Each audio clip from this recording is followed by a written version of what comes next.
everybody, it's Chris Eads, known online as Wootini, here with another one of my Gay Gamer video podcasts. I want to start off this week with a movie review. I know, right? Obviously, movie theaters still aren't open.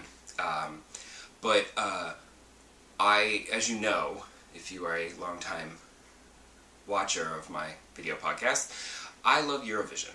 It's delightful. And I had heard about this movie for a while, and they finally made it, and it released on Netflix, and they released Eurovision Song Contest, The Story of Fire Saga, which I was kind of excited about. And then I watched it. I was disappointed. Sorry.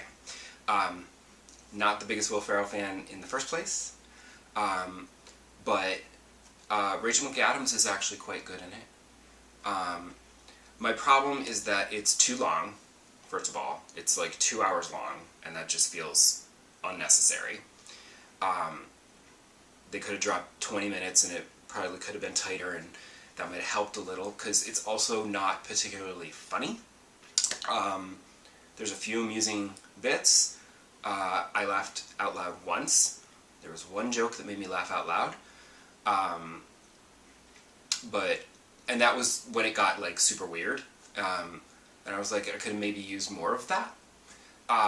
But there is one thing that's actually quite good about the movie, and that is the music. To my surprise, the songs are actually really good. Because Eurovision is just weird enough that, like, you don't have to make, like, silly songs. You can make a legitimate pop song with some kind of weird lyrics, and it's only slightly heightened, you know? But the actual music is really good. So at the ending, it sort of earns the emotional moment at the end because of the music and the beautiful song being sung. And you're like, aw. But only because it was a music. It should have been a musical, honestly. I wish there was more. I think it might have been better if it was an actual musical with more musical numbers sprinkled throughout, because it's a slog. And then there's this song-along where the main characters are joined by a bunch of Eurovision winners and contestants, most of which I recognized. A couple of them I was not entirely sure. I was like, I vaguely recognize you, but I'm not sure what country you were or what year you competed, but whatever. And some of them I completely recognized right off the bat. But they do this like mashup medley singing of a bunch of different pop songs, and it's great. And they're all dancing and singing and taking turns, and it feels like a musical all of a sudden, and I was like, this is great. And then it goes back to being a comedy, and it wasn't as good. So I sort of wish that it had been an actual musical, and then it might have been better. Also, like, they shot, and they have the Eurovision logo. It was made with all the participation of the EBU and all, but they weirdly, like, at the end I got a little annoyed because they sort of got things wrong. Like, they get a lot right, but there's like a couple of little detail things that I'm like, why are you doing this? This is weird. Like, this isn't how it works, and that doesn't actually make sense, but most people won't notice. And they also won't know who any of those Eurovision cameos are, because they're just going to be weird-looking people. Yeah, I would say just listen to the soundtrack on Spotify and save yourself 2 hours. And that's my recommendation. As for games, I actually started a new game this week. I hadn't heard about it, and then I saw someone tweeting about it, and I was like, oh, what's that? And it's called Jump Rope Challenge. It's for the Nintendo Switch, and it is a free download, so why wouldn't you give it a try? It's free.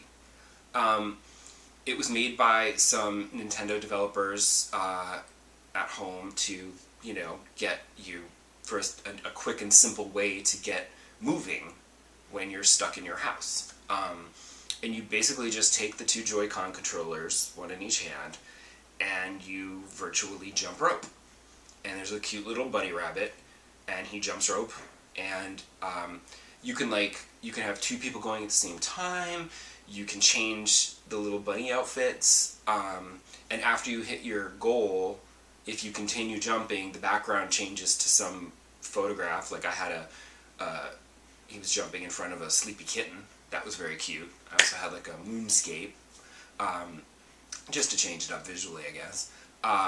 And it's funny because it sets you with a daily goal of 100 jumps.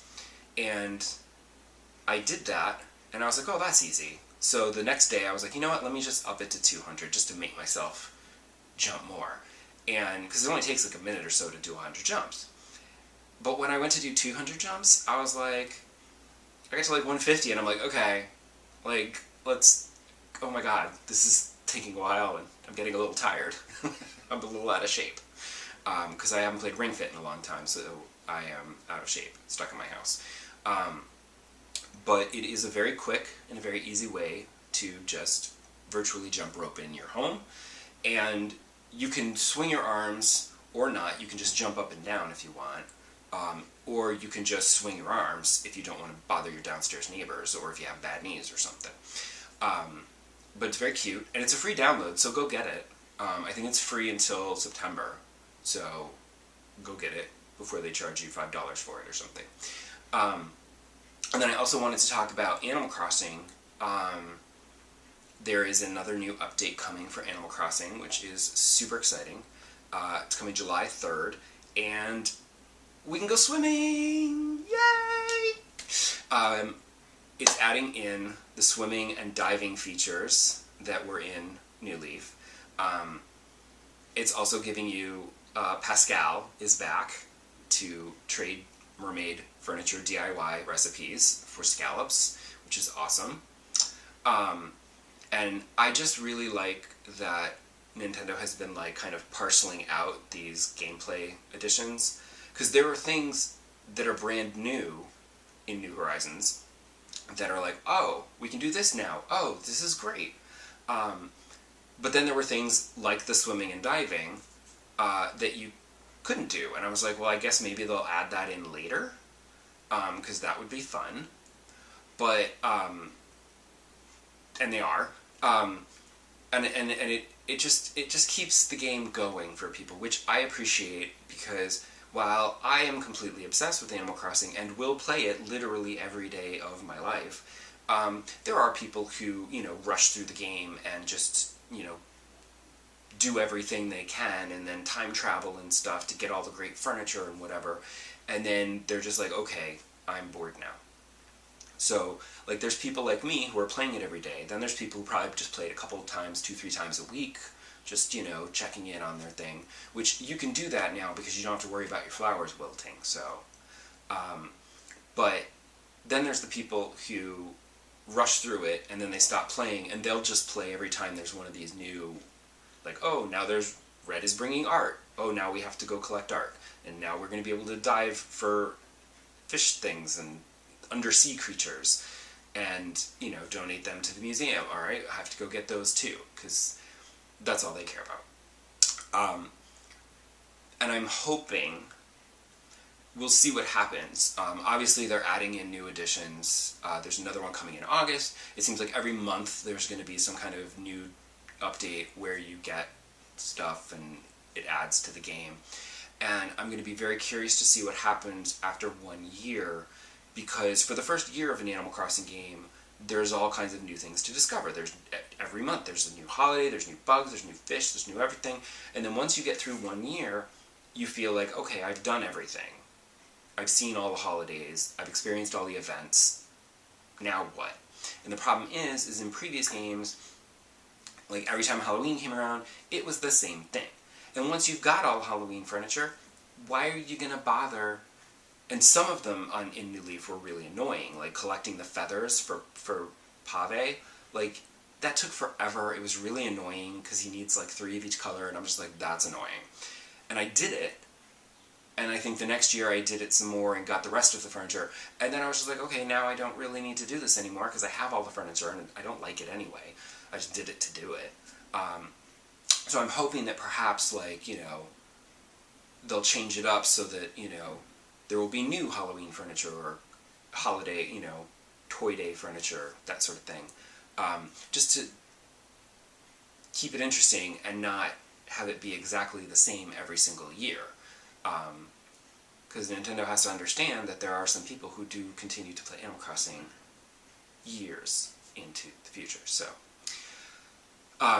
that's it for this week, and come back next week and I'll talk about some other stuff. I have been making some progress with Assassin's Creed, so I still don't think I'm going to be finishing that by next week, but maybe I'll be close to the end. We'll see. I don't know. Come back and find out. To be continued. Bye!